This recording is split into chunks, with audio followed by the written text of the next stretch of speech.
Yang pertama mungkin bagi yang bacanya belum cepat harus cepat ya. Bayangkan kalau orang bacanya lambat, maka yang harusnya 2 harokat pasti dipanjangin ya. Apalagi itu ayat cuma 2 harokat atau ayat itu nggak panjang, karena belum ketemu ya pasti dipanjangin. Makanya penting untuk membaca cepat. Walaupun kita dituntut untuk membaca cepat, tapi ada juga yang sifatnya itu khoisun. Khoisun itu hukum bacaan yang mengandung ikhfa, idgham, iqlab dan sejenisnya. Itu gak boleh cepat-cepat, ya. Terutama kalau di Iqra itu Iqra 6 tuh mulai. Misalnya ada bacaan idgham bil gunnah. Wa walidin wa ma walad. Jangan wa walidin wa ma walad. Mana khaisunnya? Mana idghamnya? Wa walidin wa ma walad. Nuhin wa 'adin wa thamud. Sab'atun wa thaminuhum hudan wa busyra lil mu'minin. Beda ketika ikhfa idghamnya itu ditahan ya. Beda dengan wa walidin wa ma walad. Enggak, keindahannya itu enggak ada, kurang. Wa walidin wa ma walad. Nuhin wa 'adin wa thamud. Nanti banyak sekali ayatnya begitu. Ya. Maka ketika dia stabil membunyikan ikhfa idgham ditambah lagi dengan lagunya stabil, walaupun orang nggak ngerti maknanya, enak ya kok enak gitu. Ya makanya penting untuk membaca itu stabil. Itu barangkali catatan yang di samping ya tadi ada beberapa yang mungkin hurufnya salah-salah gitu ya. Tolong lebih teliti ya. Kadang ada titiknya dianggap nggak ada, mendadak hilang ketika dibaca itu anehnya. Tadinya ada, ya kan, mah ada di titiknya. Ketika dibaca hilang.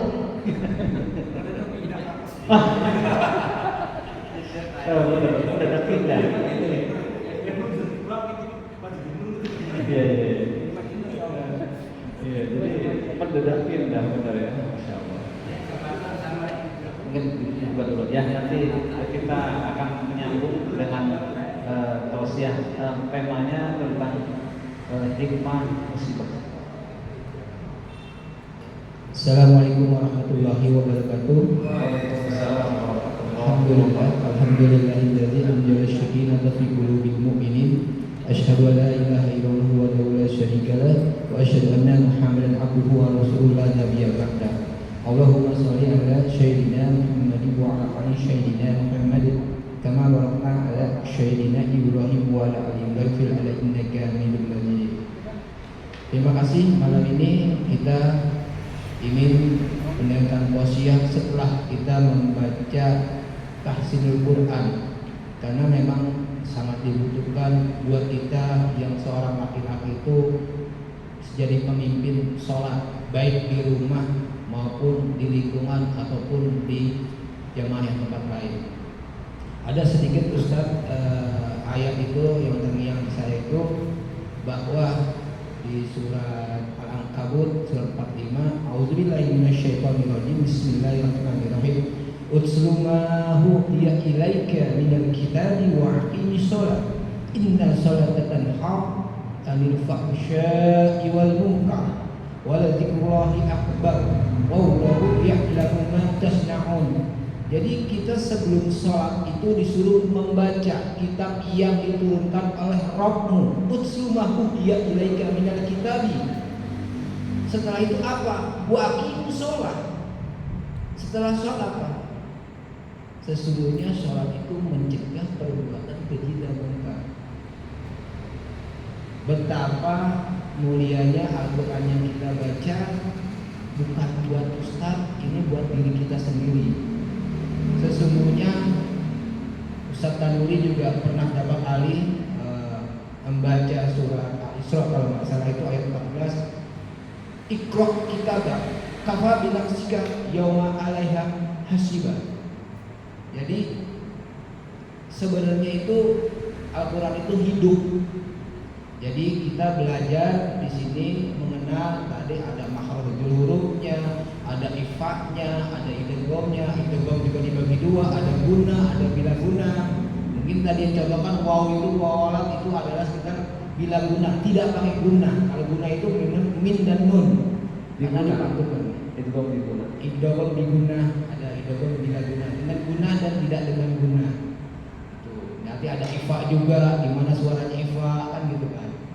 Nah ini kita belajar, karena belajar itu bukan dari kecil, tapi semasa kita masih hidup kita belajar. Itu aja mungkin nanti judulnya tentang apa tadi Ustaz? Tentang hikmah musibah. Tentang hikmah sebuah musibah. Jadi musibah itu datang itu bukan suatu pelajaran, bukan suatu ujian atau kutukan atau yang mungkin orang mengira oh ini karena, tapi itu adalah sebuah pelajaran kita. Mungkin Allah lebih suka kita mendapat musibah dan itu pun Allah sayang kepada kita. Kenapa? Karena dengan musibah itu kita bisa mawas diri. Itu aja dari kami. Nah, terusnya dilanjutkan dengan Ustaz Tanuri. Alhamdulillah beliau sudah siap. Assalamualaikum warahmatullahi wabarakatuh. Waalaikumsalam. Baik, kita mulai. Assalamualaikum warahmatullahi wabarakatuh. Alhamdulillah. Alhamdulillahilladzi khalaqal mauta wal hayata liyabluwakum ayyukum ahsanu amalan wa huwal azizul ghafur. Asyhadu an la ilaha illallah wahdahu la syarika lah wa asyhadu anna Muhammadan abduhu wa rasuluhu la nabiyya ba'dahu. Allahumma shalli wa sallim ala sayyidina Muhammadin wa ala alihi wa sahbihi ajma'in. Amma ba'du. Qala Allah Ta'ala fi kitabihil karim. A'udzu billahi minasyaitonir rajim. Bismillahirrahmanirrahim. Alladzina idza asabatuhum musibah qalu inna lillahi wa inna ilaihi raji'un. Shadaqallahu alazim. Tiada kata yang lebih indah dan ucapan syukur alhamdulillah atas izin Allah, atas nikmat Allah kita bisa melaksanakan kewajiban kita, yaitu tahsil Al-Quran, membaca Al-Quran, memperbaiki bacaan kita, dan mudah-mudahan apa yang kita lakukan pada malam hari ini menjadikan asbab turunnya ridha Allah kepada kita semua. Dan sebagai tambahan tahsin, pada malam hari ini kita akan mengungkap tentang hikmah musibah.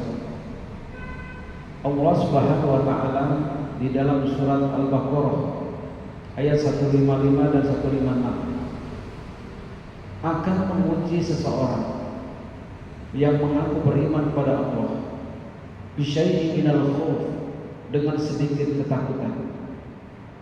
Di situ Allah mengatakan walanabluwannakum bisyai'in minal khauf, dan sungguh pasti kami akan menguji kalian dengan sedikit rasa ketakutan. Orang mungkin yang punya jabatan takut jabatannya hilang, yang punya pekerjaan takut kena PHK, takut dipecat. Orang yang mungkin ya punya dagangan yang sedang berkembang takut nanti jatuh lagi. Ya, begitulah ketakutan-ketakutan di dalam kehidupan kita. Kalau tidak berlebihan ya itu ujian. Tapi kalau sudah berlebihan, bahkan kemudian menjadikan orang itu kemana-mana takut, ini dari syaitan. Hati-hati. Ya, karena ada orang yang begitu takut luar biasa, nggak mau keluar rumah. Takut yang berlebihan, ada petir menyambar padahal bukan musim hujan misalnya. Ya, takut nanti jatuh miskin dan tidak pernah sedekah infak, akhirnya ketakutan berlebihan. Ya, ini jelas lari daripada yang dimaksud dari ayat ini, itu diuji dengan sedikit saja. Minal khauf. Itu yang pertama. Kemudian wal ju' dan lapar. Ya, kalau ada orang yang kelaparan atau kita dan tidak ada makanan, mungkin ya kita lagi ada di bawah posisi kita misalnya, itu ujian juga. Ya. Tapi di Indonesia ini secara mayoritas insya Allah tidaklah seperti di negara lain. Misalnya di Afrika Selatan, Afrika Tengah, benar-benar mereka itu ujian kelaparan. Bahkan menurut penelitian hampir setiap hari ada yang meninggal karena kelaparan. Di sini enggak. Ya. Kenapa kok bisa? Karena kekurangan pangan. Hari ini dunia krisis pangan. Ya, adanya perang Ukraina sama Rusia, ditambah lagi di jalur Gaza, Israel Palestina, ditambah lagi iklim yang semakin panas, ya, perubahan iklim yang luar biasa menghasilkan panas yang berlebihan, ya, ada daerah tertentu yang dinginnya pun berlebihan, jadi tidak seimbang iklimnya. Ya, ujian-ujian itu kepada kita semuanya. Ya, makanya kalau di Indonesia ini kita harus banyak-banyak bersyukur. Walaupun katakanlah dibilang dolar kita sedang naik, ya, rupiah kita sedang katakanlah turun, ya, terhadap dolar, tetapi masihlah ada kebaikan-kebaikan yang banyak. Bersyukurlah kita di Indonesia ini kaya akan sumber daya alam. Kalau seandainya kita itu gak punya sumber daya alam, gak punya tanah yang bisa ditanami kemudian tumbuh, kita akan seperti negara-negara Afrika. Semua produk makanan rata-rata impor, yang mana kemudian impor juga mulai berkurang karena negara itu juga untuk kebutuhan sendirinya, akhirnya mereka berebut. Harga makanan mahal, itu pun yang bisa beli orang-orang yang punya uang, kalau tidak kelaparan. Makanya Masya Allah, ini hari ini realitanya seperti itu, ya. Kemudian wanaqsi minal amwal, berkurangnya harta, itu ujian juga. Ada orang yang kehilangan hartanya, yang mungkin ada yang dirampok, ada yang ditipu, yang mungkin juga kehilangan sesuatu, dompetnya ketinggalan, uangnya ketinggalan, ya. Itu ujian juga. Yang paling penting adalah ketika diuji, ya, wanaqsi minal amwal, reaksi spontan ini yang sangat bagus. Harus berbaik sangka kepada Allah. Jangan kemudian sekali-kali ketika kita diuji kehilangan harta kita mengatakan mati aku. Makanya akhirnya matilah dia. Iya, karena itu jadi doa ketika ucapan pertama terlintas dalam pikiran dan hati kita. Ya, bukankah Allah mengatakan dalam hadis sahih, ana inda dzanni abdi bi, aku tergantung dari misalkan apa.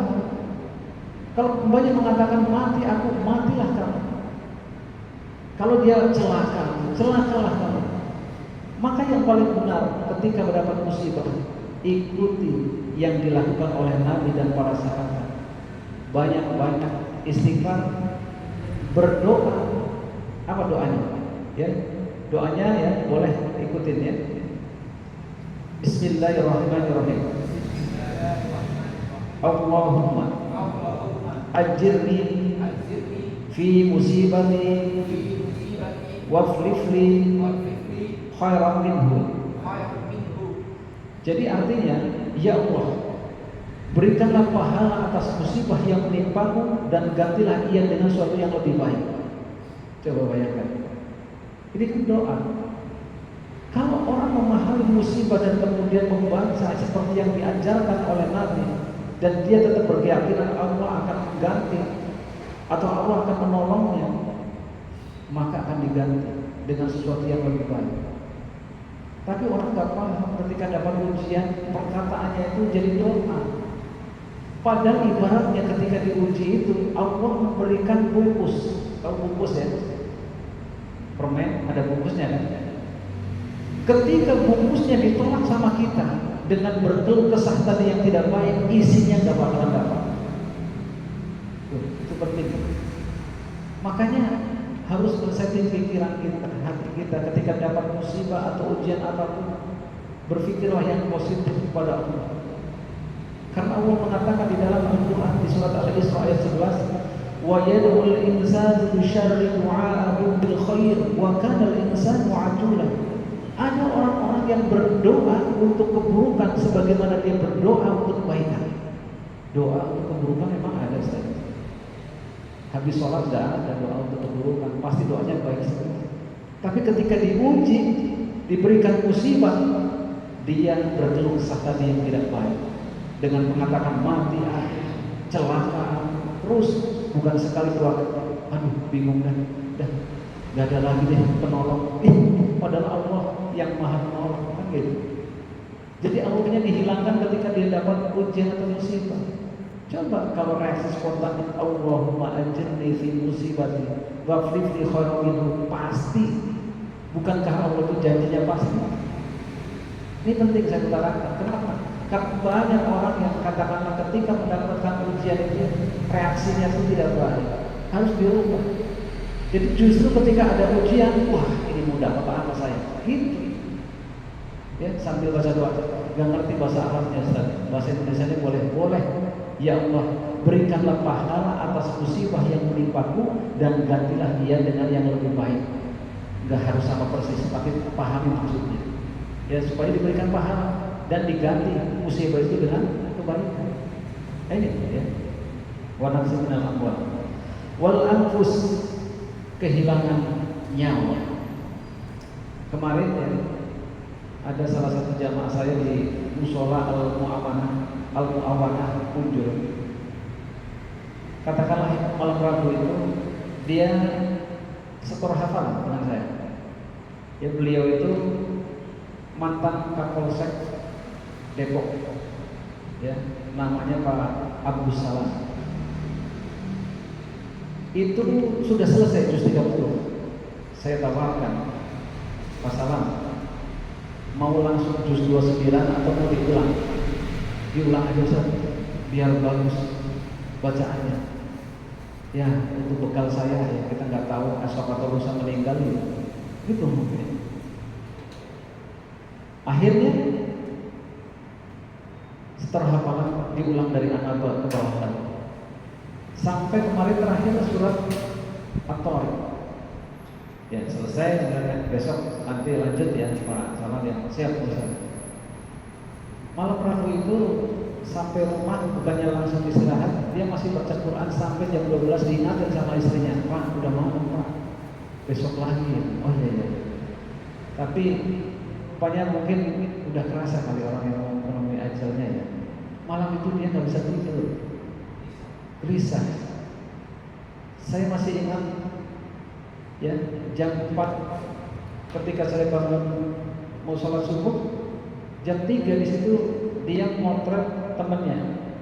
Ada bos ini, bos rongsokan itu memang rajin juga deh di foto. Boy, keren Bang Madudin nih, kemana-mana ngaji terus gitu. Udah jam 3 nih, ini orang tidur gak sih? Habis itu sholat subuh, udah wudhu dari rumah, mau berangkat ke musola, 100 meter lah jaraknya dari rumah ke musola. Dia jalan kayaknya nyesek, kok saya nyesek ya, angkat dulu deh, pulang minum air hangat atau apa gitu. Kok udah semakin nyesek terus, akhirnya tertolong ke anaknya, kayaknya bapak gak kuat deh, anterin deh ke rumah sakit, takut ada serangan jantung atau apa gitu. Udah, setelah ngomong itu udah gak kuat, dianterin. Habis sholat subuh, telepon saya bunyi, Ustaz, Pak Haji Salam, kenapa? Nggak tahu nih, di rumah sakit. Tadi malam kan sehat saja juga. Iya ini. Ya katanya ada sakit itu mendadak. Gak lama telepon lagi, udah meninggal. Innalillahi wa inna ilaihi. Ini umur ya. Kita nggak tahu. Tidak ada jaminan juga kita apakah pekan depan kita masih hidup. Ya kan? Wah, saya masih muda Ustaz. Nah, nanti 63 lah baru bisa. Emang tahu? Tidak ada yang tahu hari. Makanya penting kita kalau di pagi hari beramal pagi hari. Jangan menunggu nanti. Ya. Karena kita nggak tahu apakah sampai siang atau sampai sore atau sampai malam. Ya. Coba kita sering-sering muhasabah juga menjelang tidur. Kira-kira seharian dari pagi sampai sore, amal kebaikan apa lebih banyak, apa keburukan yang lebih banyak? Coba. Kalau kemudian banyak yang sia-sia waktunya kosong, kurang manfaat, coba besoknya diperbaiki, perbanyak lagi. Supaya apa? Amal-amal kita itu banyak. Hari ini orang itu rata-rata menyesal yang ada di alam barzah. Mereka mengatakan laula akhirtani ila ajalin qarib fa asodaqo wa aku minas sholihin. Ya Allah, kalau Allah hidupkan kami kembali, maka kami akan banyak melakukan sedekah dan banyak berbuat kebaikan. Artinya apa? Kurang sedekah, kurang kebaikan, kurang maksimal. Allah itu maha berkualitas dan akan menerima yang berkualitas saja.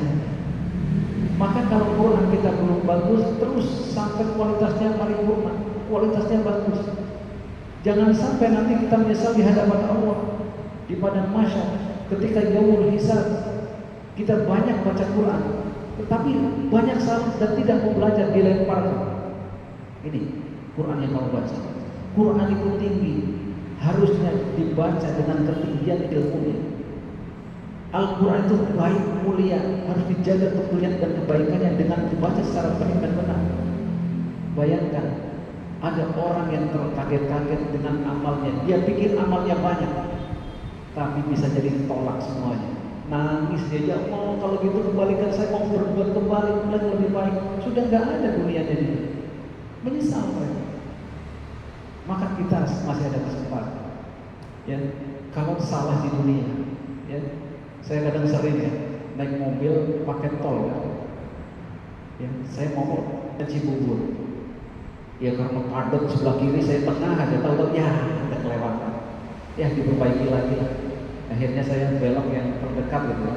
Tapi masih ada juga perbaikan-perbaikan di dunia ini. Kalau di akhirat udah gak ada kesempatan memperbaiki diri kita. Aduh, nyesel itu, iya kan? Kalau misalnya ini harusnya saya menghemat 30 menit, tapi karena saya telat, ya beloknya waduh 30 menit bahkan sampai 1 jam karena macet. Itu menyesal kadang saya juga. Ya karena janji dengan mahasiswa bimbingan misalnya jam 2, ini jam setengah 3 atau mau jam 3. Kan waktunya terbuang begitu saja. Ini penyesalan di dunia. Sama nanti kita akan menyesal ketika kita beramal dan amalnya itu bukan yang terbaik. Allah itu maha berkualitas, menerima yang berkualitas saja. Ya. Makanya harus kita memperbaiki semuanya, amal-amal kita. Ada orang yang jadi ceritakan ya di dalam kitab itu, orang membangun masjid di kampung seharga 5 miliar. Kira-kira itu 5 miliar itu bagus atau di kampung ya. Itu bagus banget untuk 5 miliar karena dia yang membangun masjid itu orang kaya di kampungnya itu, dia sukses lah di kota gitu. Dia bangun di kampung itu. Ceritanya di jalan kitab itu, orang itu kemudian disidang di hadapan Allah di padang mahsyar. Ya fulan, kenapa engkau membangun masjid 5 miliar? Manfaatnya itu kurang. Ya, kalau seandainya kamu bangun cukuplah 1 miliar atau 2 miliar di kamu kan luar biasa. Kemudian sisanya 3 miliar kamu bangun ekonomi supaya mereka itu ekonominya terangkat. Dan ketika ekonominya terangkat, mereka bisa datang ke masjid ya, untuk ibadah. Tapi karena ekonominya kurang, dia tidak datang ke masjid karena sibuk dengan ekonominya. Masjidnya sepi di kampung, bagaimana mau ada orang yang datang? Coba, ini orang berbuat baik kan? Di hadapan Allah dia menyesal membangun masjid mahal-mahal sementara tidak membangun ekonomi umat waktu itu. Ini yang berbuat kebaikan luar biasa, menyesal. Bagaimana kita ini nanti di hadapan Allah kira-kira nyesal atau enggak? Ada potensi kebaikan yang banyak kita lewatkan dan cerdas. Coba, iya ya, itu satu cerita. Ada lagi orang yang menyesal, ya, dia itu pada zaman Rasulullah ada salah satu sahabat yang tidak terkenal. Dia senantiasa sholat paling depan tapi paling ujung. Suatu hari Rasul ketika mau sholat duhur itu, kok orang yang biasanya paling depan nggak ada, ya. Kemudian ditanya kepada sahabat yang lain, itu kemana? Yang biasa paling depan dan pojok sebelah kanan itu. Ya Rasul, sudah 3 hari ini sakit. Oh iya, baik, nanti selesai sholat zuhur kita nengokin. Setelah zuhur itu nengokin. Masya Allah, Rasul jalan itu kurang lebih perjalanan 2 jam. Enggak sampai-sampai dituntut sama sahabat yang lain, itu terus jauh. Masya Allah, ini orang sholat jamaah nggak pernah ketinggalan jalan kaki 2 jam. Masya Allah. Sampai kemudian depan rumahnya Rasul mengucapkan salam dan keluar wanita tua. Ibu, bapaknya kemana? Iya Rasul, maafin suami saya sudah meninggal dari pagi dan sudah dikubur sekarang. Innalillahi wa inna ilaihi raji'un. Ada pesan apa dari suami? Ada 3 hal yang saya tidak paham. Apa 3 hal itu? Yang pertama, kenapa tidak lebih jauh? Yang kedua, kata wanita tadi, kenapa tidak yang baru? Yang ketiga, kenapa tidak semuanya? Waduh, Rasul pas dari kenabiannya manusia biasa yang kalau tidak diberitahu oleh malaikat Jibril nggak tahu juga. Rasul berdoa kepada Allah, maksudnya apa? Allah mengutus malaikat Jibril dan memberitahu, ya Muhammad, sesungguhnya si fulan itu ketika mau meninggal dibukakan hijabnya oleh Allah, maka pada saat itu mata kita sangat awas ketika mau meninggal. Ingat, ketika kita mau meninggal, seluruh alam akhirat, perhitungan nanti, catatan semua nanti dibuka, kita menjadi awas, paham. Di situ gak penting yang kita hari ini anggap penting.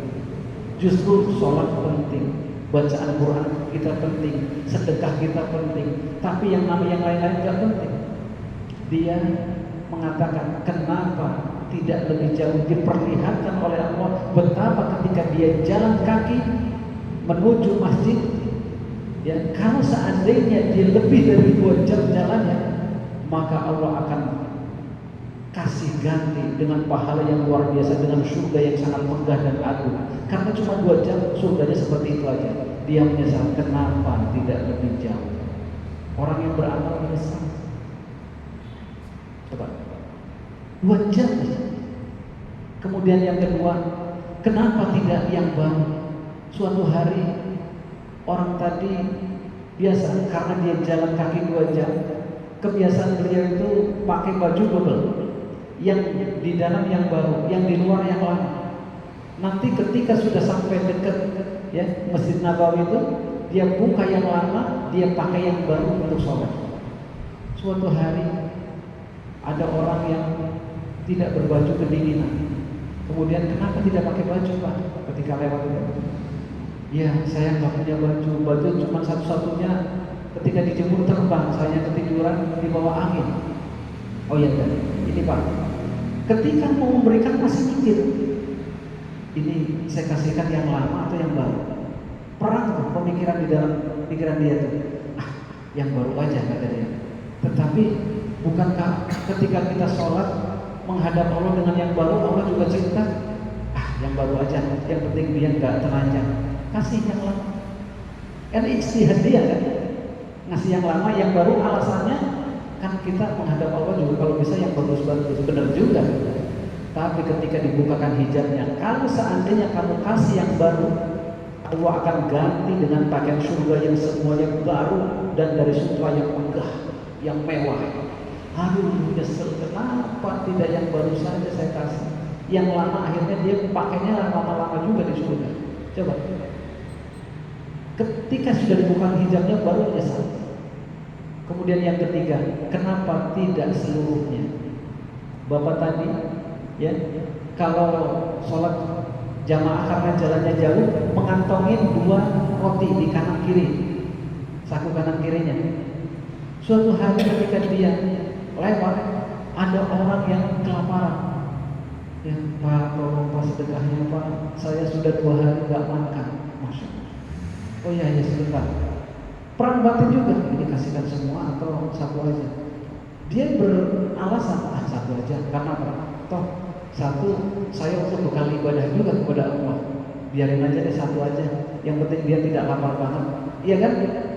Nah, ketika kemudian dikasih satu dan dibukakan ketika menjelang kematiannya, kalau seandainya kamu kasih seluruhnya, kamu akan diganti ya sepotong roti tadi, 2 potong roti yang dikasihkan dengan makanan dari macam-macam makanan di surga yang serba lengkap dan mewah. Tapi karena satu, kamu sedikit saja makanannya, nyesal. Coba, orang yang berbuat kebaikan menyesal. Bagaimana kalau kita tidak berbuat kebaikan? Siapa yang dirahmati Allah? Maka marilah kita usahakan melakukan kebaikan yang maksimal, ikhtiarnya yang maksimal. Kemudian misalnya maaf, baca Quran, ulangi. Dalam rangka saya itu bukan untuk saya, bukan untuk siapa, tapi karena Allah juga. Ya, supaya nanti di hadapan Allah itu bacanya bagus nanti. Ya. Saya teringat kata-kata teman saya, RT-nya. Ya, Pak RT itu Ustadz juga, makanya Habib Hasan Al-Ja'far itu, wah Pak RT-nya itu pasti begini, apalagi Ustadznya katanya. Pak RT-nya teman saya soalnya. Ya, itu beliau itu supir ambulan, kemana-mana tuh bawa orang meninggal. Tapi seumur hidup baru dia ketemu menguburkan orang yang kemudian tersenyum dan kemudian harum baunya. Ini kisah nyata orang yang dia hafalnya baru juz 6, tapi dia memang rajin baca Quran. Masya Allah, harum dan Masya Allah. Saya belum pernah ketemu teman atau siapapun kemudian dia cium keningnya tanpa pakai apapun, udah langsung kenapa? Harum baunya. Itu kayak orang para syuhada itu seperti itu. Masya Allah, berarti ini amalnya diterima oleh Allah. Dan kalau bisa kita maksimal. Ya, saya ingat karena dia orang Medan dulu, bacanya kenceng. Ya, walaupun kenceng kadang dia salah. Coba ulangi. Masya Allah. Makanya harus lakukan amal yang luar biasa, yang terbaik. Wasamarat, kemudian diuji dengan kekurangan buah-buahan, paceklik. Ya, siap-siap kalau nanti suatu saat paceklik. Ya, naudzubillah tadi ya, jangan sampai terjadi.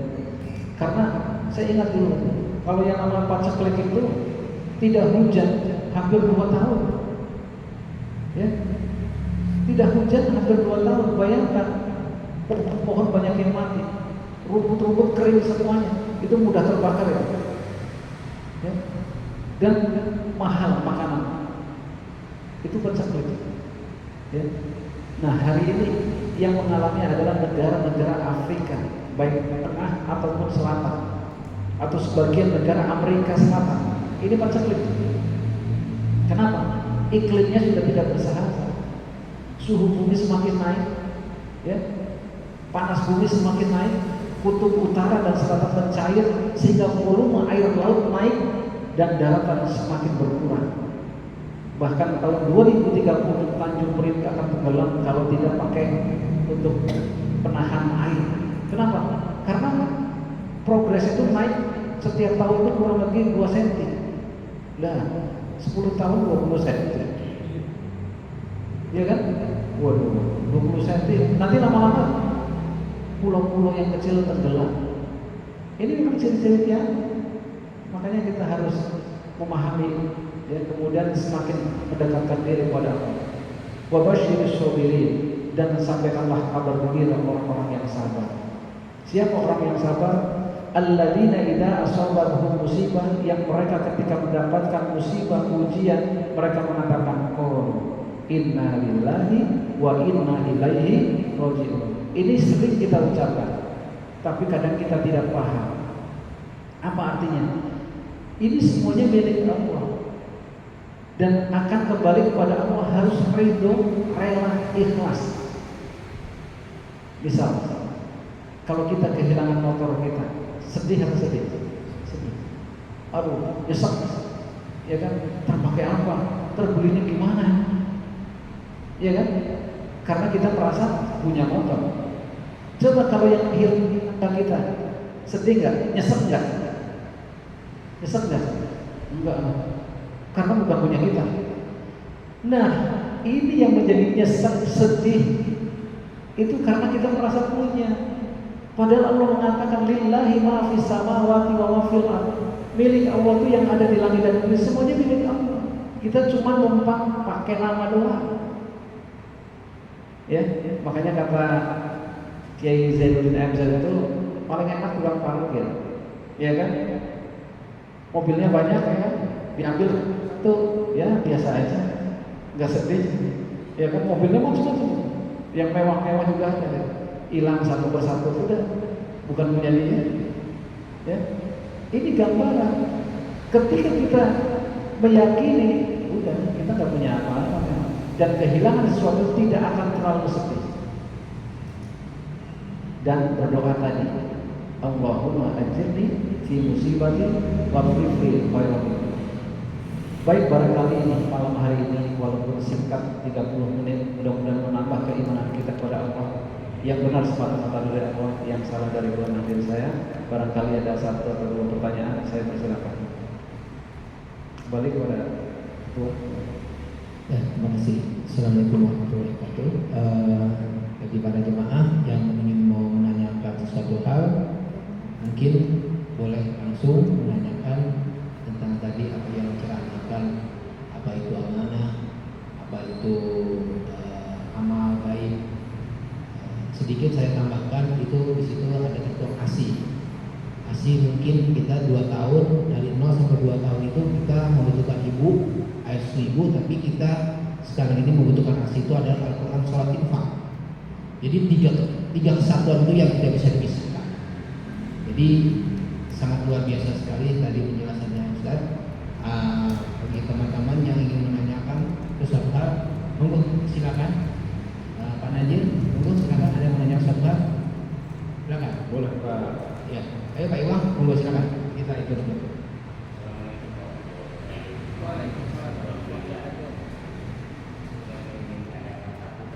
Ya. Yang orang kebanyakan dengan tinggi dan kemewahan. Ya, ya, ya. Kan dia pikir bahwa saya melakukan amalan susah. Semuanya seperti itu. Dan itu harus terjadi. Ada ya. Ada di tangan saya malah. Ya, siap. Kalau dia sholat maka dia dekat sama Allah, malah jauh. Ya, ya. Saya paham. Makanya dia jadi meninggalkan itu. Ninggalin ibadah ya. Meninggalkan ibadah. Daripada kita tahu susah ya. Jadi mungkin kita bisa berikan pencerahan. Baik, siap. Ya, saya teringat ada murid saya. Dia tukang sayur. Sering diajak sholat sama tetangganya. Ya. Jadi jarang dia mau. Pernah sholat itu, ketika dia sudah mulai sholat, dagangannya sepi. Aneh. Akhirnya giliran gak sholat, kok rame lagi? Ini ada apa? Wah, masa saya pas ibadah malah dagangan sepi. Ini ujian. Setan itu gak senang kalau kita taat dan patuh kepada Allah. Setan itu melakukan berbagai cara. Ya. Akhirnya ketika itu dia cerita ke saya, wah, sampai ini warnanya harus dirukyah dulu. Bisa jadi dia gak senang ketika sampai ini taat dan patuh. Jin setan itu berkelompok, berkerumun menghalangi warung sampai itu buka. Jadi perasaan orang-orang ketika dia sudah mulai sholat itu nggak jualan. Wah, nggak jualan, jualan. Lah, saya tadi pagi pas nengok sepi nggak buka, buka.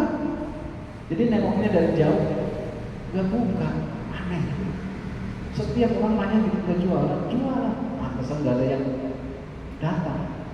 Ya. Ini ujian juga. Ya, akhirnya saya rukyah berapa kali gitu, sampai akhirnya ya normal lagi dan dia tetap sholat lagi. Nah, bisa jadi setan itu gak senang ketika orang itu patuh dan taat. Dan memang ya di situ Maha Rahman dan Rahimnya Allah. Orang yang sholat dikasih, yang tidak sholat pun dikasih.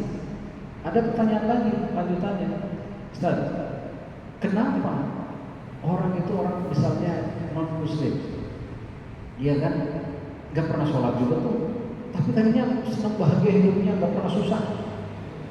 Ya, itu gimana? Ajib gitu. Betul. Jadi Allah itu dengan sifat Rahman dan Rahimnya semuanya dikasih. Ada ayatnya, ya, yang kami berikan mereka, ya, orang-orang istilahnya Nasrani, Yahudi, dan mereka-mereka yang menyembah berhala, diberikan dunia bagian mereka supaya mereka tidak menuntut nanti di hadapan Allah itu, ya, bahwasanya kami sudah membalas semua kebaikan mereka itu di dunia. Jadi mereka itu dibalasnya di dunia doang, diselesaikan di dunia, tapi di sana tidak dapat bagian sedikit pun. Gak dapat bagian, gak dapat. Padahal di sana selama. Mendingan di mana? Di sana atau di sini? Ya mendingan dibalas di sana, tapi di sini jangan susah amat juga sekali. Kata Pak Iwan gitu ya. Kalau susah banget repot juga. Iya betul. Tapi kalau seandainya ada pertanyaan itu, mereka tidak dapat bagian di akhirat dan disegerakan semuanya. Banyak orang yang katakanlah itu sukses dan lain sebagainya, mereka hanya dapat dunia saja, akhirat tidak dapat. Itu yang baik ya. Baik, ada lagi? Satu lagi? Dan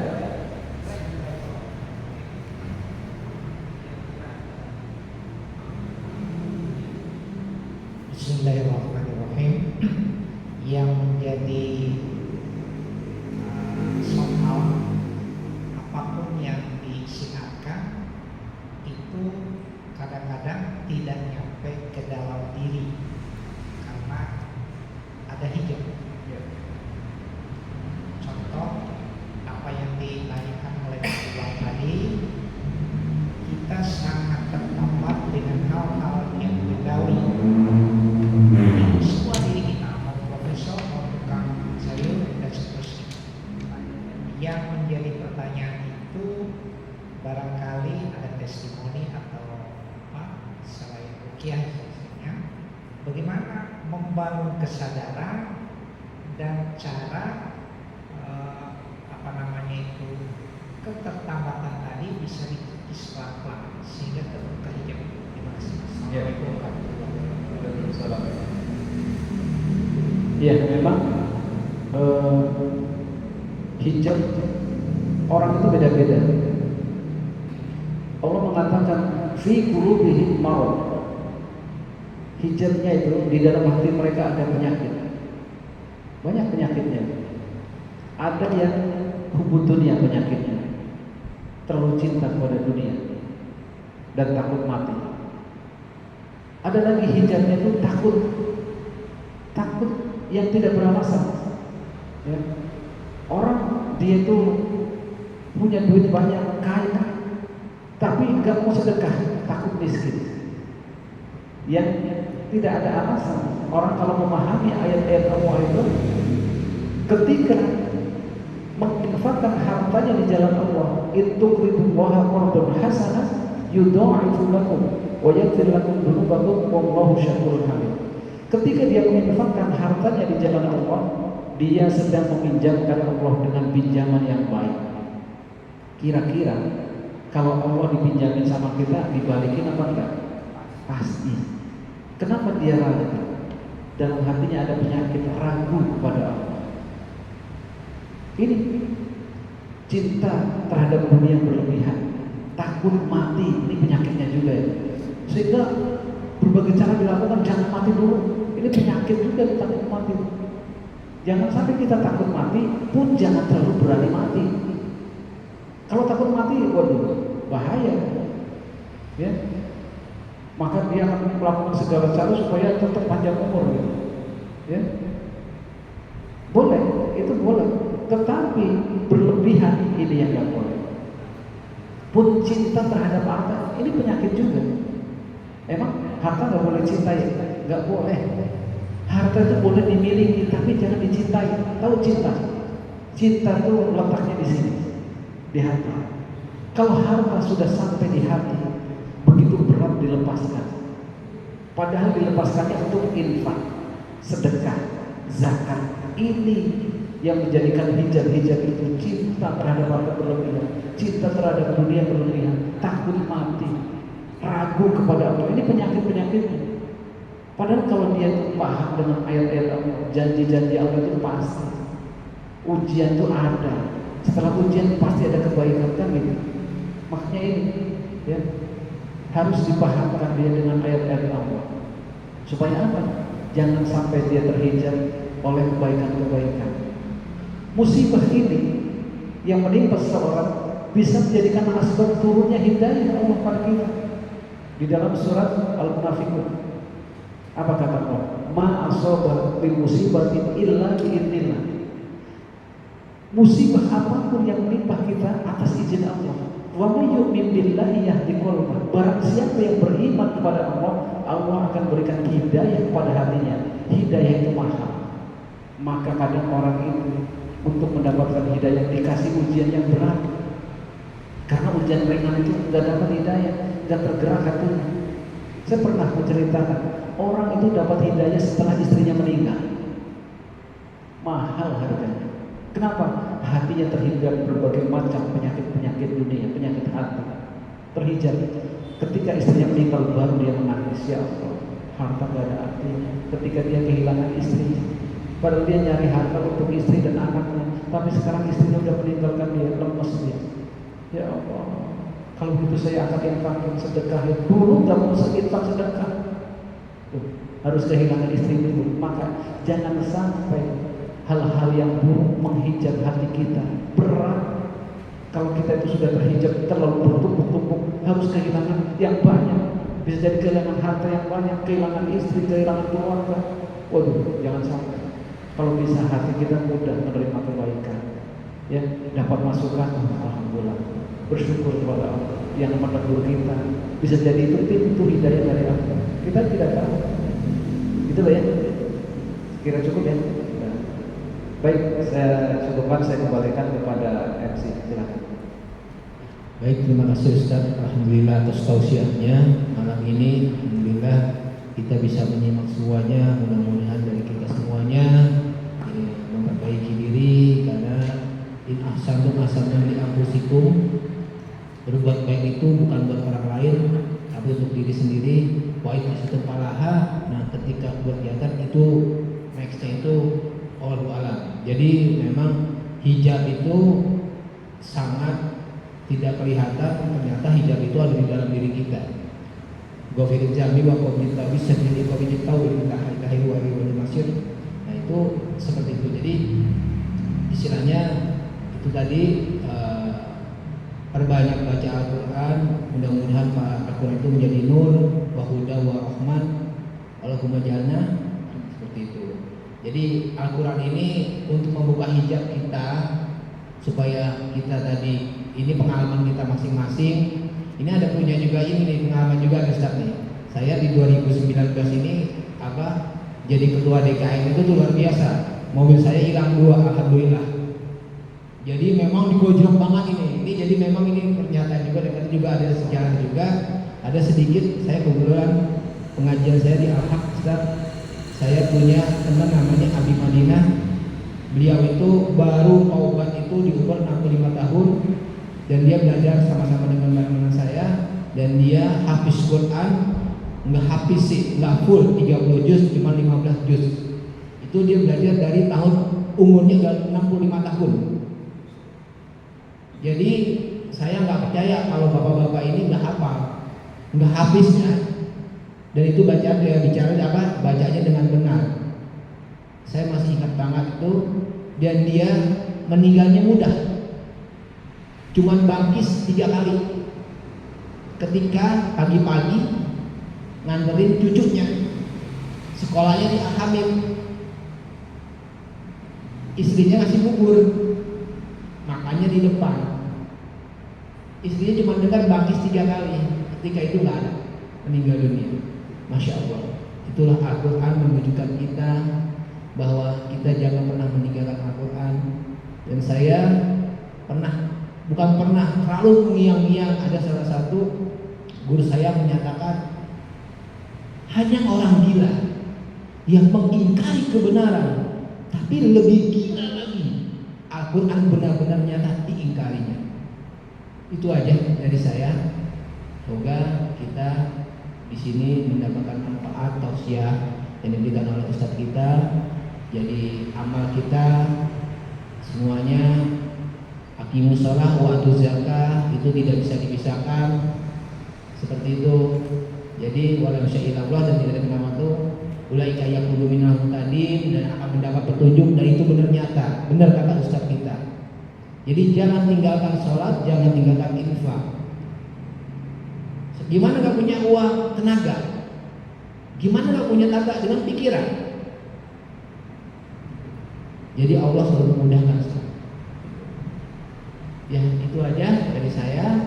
Mungkin kita tutup dengan baca qaul subhanaka la ilma lana illa ma 'allamtana innaka antal alimul hakim. Alhamdulillahirabbil alamin.